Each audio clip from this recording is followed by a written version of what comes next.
Good morning. તો આજે તો આપણે એક નવો જ વિડીયો લઈને આવ્યા છીએ. રોજે તો રસોઈનો વિડીયો હોય છે, પણ આજે આપણે એક નવો જ વિડીયો લઈને આવ્યા છીએ. અને એ નવા વિડીયોમાં ખાસ છે કે જે આજકાલ બધા લોકો માટીના વાસણનો ઉપયોગ કરે છે, પણ તેને ઉપયોગ કરતાં પહેલાં શું પ્રોસેસ કરવાની હોય છે અને એનો ઉપયોગ શરૂઆત થઈ જાય છે જ્યારે એમાં રસોઈ કરવાની, અને પછી એને કઈ રીતે સાચવવું એના ઉપર આપણે આજનો વિડીયો છે. ઘણા લોકો એનો ઉપયોગની શરૂઆત તો કરી દે છે, પણ થોડોક સમય વાપર્યા પછી એમાં જે તેલની સ્મેલ આવવા લાગે છે ને, એટલે પછી છોડી દે છે કે એમાં ખોરા તેલનો સ્વાદ આવવા માંડે તમે કોઈ પણ રસોઈ કરો ને તો. પણ એવું ના થાય ને, તો એના માટેની એક ખાસ ટિપ્સ હોય છે જે હું આજે તમને આપીશ કે એવું ના થાય એના માટે શું કરવું. એ પ્રોસેસ તમારે દર વખતે રસોઈમાં કરો ને ત્યારે શરૂઆતમાં કરવાની જ હોય છે. એવું કરશો તો તમારો જે કાંઈ માટીનું વાસણ હશે ને એ વર્ષોના વર્ષ થશે ને તો એ જળવાઈ રહેશે, એવું ને એવું જેવો જ સ્વાદ આપશે. તો સારું, ચાલો હવે શું શું પ્રોસેસ હોય છે ને એ હું તમને જણાવી દઉં. માટીનું વાસણ નવું લઈએ ત્યારે શું પ્રોસેસ કરવાની, અને ઉપયોગ કરવાનું શરૂઆત કરી દઈએ ત્યારે શું પ્રોસેસ કરવાનું, એ બે વસ્તુ હું તમને આજ જણાવીશ. તો વિડીયો પૂરો જોજો, મજા આવશે ને ઘણું બધું જાણવા પણ મળશે. તો આ છે આપણે માટીનું વાસણ કે માટીનો પાટિયો કે, અને ઢાંકણવાળું છે. અને અત્યારે મેં આ નવું લીધું છે, હજી આનો ઉપયોગ પણ નથી કર્યો. જો આ રીતે કરું ને તો જો હાથમાં ચોટે છે હજી, એટલે આ નવું જ છે ને. હવે આને આપણે શું પ્રોસેસ કરવાની છે ને નવા વાસણમાં એ બતાવીશું. તો આ છે મારું જૂનું માટીનું વાસણ કે જે 10 વર્ષ જૂનું છે.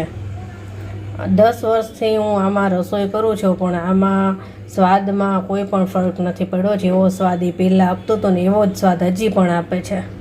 અને એમાં જે કાંઈ પ્રોસેસ કરવાની હોય છે ને હું રેગ્યુલર કરું જ છું એટલા માટે.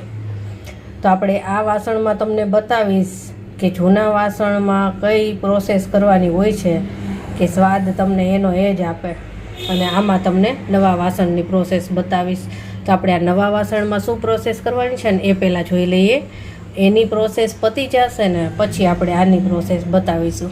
તો જરૂર જોજો, અને આ તો ખાસ જોજો કે જે આપણે ઉપયોગમાં લઈએ છીએ ને એને શું પ્રોસેસ હોય છે ને એ ખાસ જોજો. સૌથી પહેલાં તો આ તમારું વાસણ જેવડું હોય ને એ આખું પાણીમાં ડૂબે ને એવડું વાસણ લઈ લ્યો. ડોલ લઈ લ્યો, મોટું તપેલું લઈ લ્યો, ગમે તે મોટું વાસણ લઈ લ્યો. મેં આ એક મોટું તપેલું લીધું છે કે જેમાં એ પાટિયો ડૂબી શકે, અને એને આખું પાણીનું ભરી લીધું છે. તો હવે એની પ્રોસેસ જે કાંઈ છે એ આપણે શરૂ કરીએ. પાણીનું તપેલું છે ને એની અંદર આપણે આ વાસણને ડૂબાડી દેવાનું છે, આખે આખું અંદર પાણીમાં ડૂબેલું રહે ને એ રીતે. જો આખું ડૂબી ગયું છે ને આ રીતે આખું અંદર ડૂબે એવું વાસણ આપણે લેવાનું. અને હવે એનું ઢાંકણું પણ આપણે અંદર મૂકી દઈએ. ઢાંકણાને આપણે ઊંધું મૂકીએ એટલે ડૂબેલું રહે આખું. બસ હવે આને આપણે 24 કલાક માટે આ રીતે જ પાણીમાં ડૂબાડીને રાખવાનું છે. પછી જે કાંઈ કરવાનું છે એ હું તમને બતાવીશ. 24 કલાક થઈ જશે પછી આગળની પ્રોસેસ કરશું. તો આપણે આ માટીનું વાસણ પાણીમાં પલાળ્યું હતું એને 24 કલાક થઈ ગઈ છે. કાલે સવારે પલાળ્યું હતું, તો આજે સવારે આપણે હવે એની આગળની પ્રોસેસ કરીશું. આ રીતે પલાળવાથી જે અંદર સુધી જે કાંઈ ઝીણી માટી હોય ને એ બધું નીકળી જાય, સાફ થઈ જાય, અને પાછું પાકું થઈ જાય પાણીમાં પલળે ને એટલે. અને જો તમે સીધી જ આમાં ધોઈ અને રસોઈ ચાલુ કરે ને તો તેલ જે હોય ને એમાં શોષાઈ જાય. એટલે આ પ્રોસેસ બહુ જરૂરી હોય છે. તો હવે આપણે આને આગળ શું કરવાનું છે એ હું તમને બતાવી દઉં. તો આને સૌથી પહેલાં તો આપણે પાણીમાંથી કાઢી લેવાનું છે. આપણે બંને આ ઢાંકણું અને પાટિયો માટીનો બે કાઢી લઈશું. તો બે એકદમ સરસ રીતે પલળી ગયું છે. હવે આ વાસણને આપણે સાફ કરવાનું છે. તેના માટે આપણે જો આ લિક્વિડ લીધું છે વાસણ ધોવા માટેનું. તમે લિક્વિડ વાપરતા હોય લિક્વિડ, સાબુ વાપરતા હોય તો સાબુ, પણ એને સાફ કરવાનું હોય છે એનાથી. તો હવે આ માટીના વાસણને આપણે લિક્વિડ નાખી અને સારા એવા સ્ક્રબરથી સરસ ઘસી લઈશું.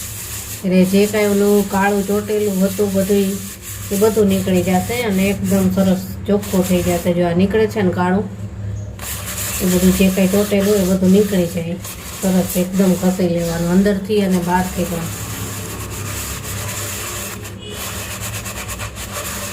જે પલાળેલું હતું ને એટલે એકદમ સાફ થઈ જશે ફટાફટ. જો એકદમ કાળું નીકળે છે ને એ બધું કાળું નીકળી જવું જોઈએ. બહારની સાઈડથી પણ આપણે સરસ ઘસી લઈશું આને.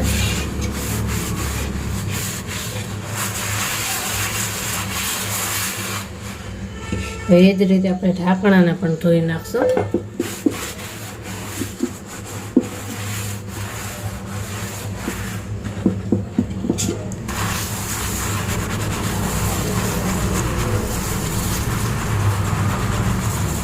હવે આને પાણીથી આપણે સરસ ધોઈ લઈએ.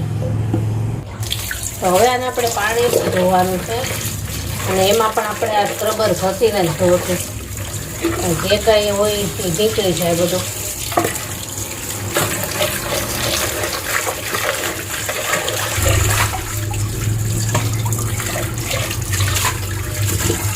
આ જો એકદમ સરસ ચોખ્ખું થઈ ગયું. આ રીતે ધોઈ લેવાનું સરસ ચોખ્ખું. તો આ જો માટીનું વાસણ આપણું ધોઈ અને મેં કપડાથી સરસ કોરું કરી લીધું છે અને એકદમ સરસ ચોખ્ખું થઈ ગયું. અને હવે જે કરવાનું છે એ બહુ જરૂરી છે. ધોવાઈ તો ગયું, પણ હવે એમાં આપણે રસોઈ કરતાં પહેલાં જે કરવાનું છે ને એ વસ્તુ જ જરૂરી છે. તો એ બતાવી દઉં તમને કે શું કરવાનું હોય છે. તો અમે તેલ લીધું છે. જે ખાવામાં ઉપયોગ લઈએ ને એ કોઈ પણ તેલ લઈ શકો તમે. અમે સિંગ તેલ લીધું છે. તમે જે કોઈ તેલનો ઉપયોગ કરતા હોય કોઈ પણ તેલ લઈ શકો છો. 1 ચમચી જેટલું આપણે લેવાનું છે. આ પ્રોસેસ રહીને એ જ બહુ જરૂરી છે. હવે આને આપણે હાથેથી આખા વાસણમાં લગાવી દેવાનું છે.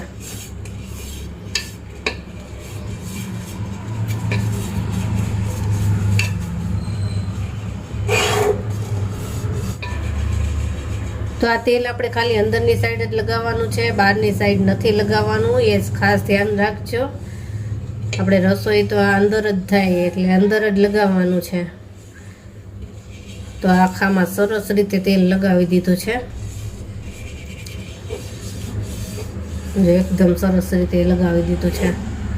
અને હવે આને આપણે 2 થી 3 કલાક પડ્યું રાખવાનું અને પછી તમે આમાં રસોઈની શરૂઆત કરી શકો.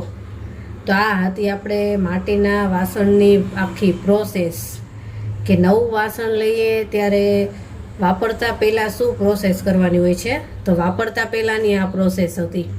તો નવા વાસણની તો આપણે બધી જ પ્રોસેસ જોઈ લીધી કે શું શું કરવાનું હોય છે. અને હવે આપણે આ વાપરેલા વાસણને કઈ રીતે સાચવવું એની પ્રોસેસ જોઈ લઈએ. ખાસ જોજો, બહુ મજા આવશે. ઘણાને ખબર પણ હશે, ના ખબર હોય ને એના માટે તો બહુ ઉપયોગી છે. તો સૌથી પહેલાં આ વાસણની અંદર આપણે 1 ગ્લાસ જેટલું પાણી લેવાનું છે. બહુ જાજુ નથી લેવાનું, 1 ગ્લાસ જેટલું જ લેવાનું છે. અને હવે આ પાણીને આપણે ગરમ કરવાનું છે. ગેસ ઉપર રાખી દીધું છે. આ પાણી જ્યાં સુધી એકદમ ઉકળે ને, ધુમાડા નીકળે ને ત્યાં સુધી એને ગરમ કરવાનું છે, ઉકળવા દેવાનું. જ્યારે પણ રસોઈ કરો ને તમે એટલે આ પ્રોસેસ પહેલાં કરી લેવાની, એટલે તમારી રસોઈ બહુ સરસ થશે અને તેલની સ્મેલ નહીં આવે. તો વાસણમાં થતું હોય છે એવું કે તમે એલ્યુમિનિયમના વાસણમાં રસોઈ બનાવો, સ્ટીલમાં બનાવો કે નોનસ્ટિકમાં બનાવો, તો એ વાસણ છે ને એ શોષે નહીં તેલ કે પાણી, એટલે એમાં તેલની સ્મેલ આવવાનો પ્રોબ્લેમ ના રહે. પણ આ છે એ માટીનું વાસણ હોય છે, એટલે માટીનું વાસણ હોય છે એનું કામ શું હોય કે શોષવાનું. પાણી હોય તોય શોષશે અને તેલ હોય ને તોય શોષે. એટલે આપણે જ્યારે પણ રસોઈ કરીએ ને ત્યારે એનું જે કાંઈ પાણી હોય કે તેલ હોય એ આ વાસણની અંદર શોષાતું હોય છે અને એ શોષાય ને એટલે એ અંદર વહી જાય અને અંદર જે પડ્યું રહે ને વાસણની અંદર શોષાયેલું એટલે જૂનું થાય એટલે એની સ્મેલ આવતી હોય છે ખોરી. અને જો આપણે આ પ્રોસેસ કરી, પાણી ધીમે ધીમે ઉકળવા માંડ્યું છે અને આ જે આપણે પ્રોસેસ કરીએ ને એટલે જે અંદર તેલ શોષાયેલું હોય ને એ આ ગરમ પાણી સાથે નીકળી જાય અને એની સ્વાદ છે એ જે હોય જળવાઈ રહી. પાણી એકદમ ઉકળી ગયું છે. હવે આને આપણે નીચે ઉતારી લઈશું.